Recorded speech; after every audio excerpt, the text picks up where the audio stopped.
Press clip सुहावा में सरपरस्त सैयद अंसर शाह गिलानी की पाकिस्तान आमद के मौके पर एक परवकार तकरीब का इनेकाद किया गया। मजीद सूरत हाल जानते हैं सुहावा से हमारे रिपोर्टर इमदाद अहमद चौहान की तैयार करदा इस रिपोर्ट में।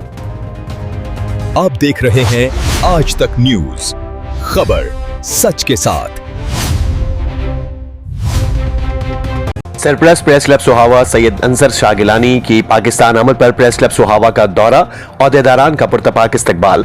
सरप्लस की जानिब से इत्तेहाद, पेशावराना मयार और इलाकाई खिदमात को सराहते हुए भरपूर ताउन की यकीन दहानी। रिपोर्ट इमदाद चौहान और आप देख रहे हैं आज तक। प्रेस क्लब सुहावा में मुनक़िदा पुरवकार तकरीब के दौरान सरपरस्त सैयद अंसर शाह गिलानी की आमद पर सदर, नायब सदर, वाइस चेयरमैन और दीगर ओहदेदारान ने मेहमान खुसूसी का शानदार इस्तकबाल किया। इस मौके पर फूलों की पत्तियां निछावर करके उन्हें खुशामदीद कहा गया।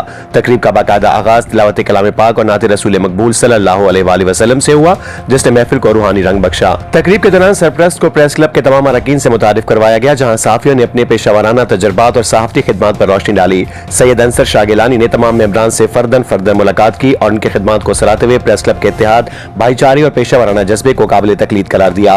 उन्होंने इस अज़्म का इजहार किया कि प्रेस क्लब सुहावा के सरपरस्त आला राजा मोहम्मद शिराज कियानी और सरपरस्त शेख अहमद दानिश के साथ मिलकर क्लब की तरक्की, सहाफियों की फलाह और इलाकाई मसाइल के हल के लिए अपना भरपूर किरदार अदा करते रहेंगे।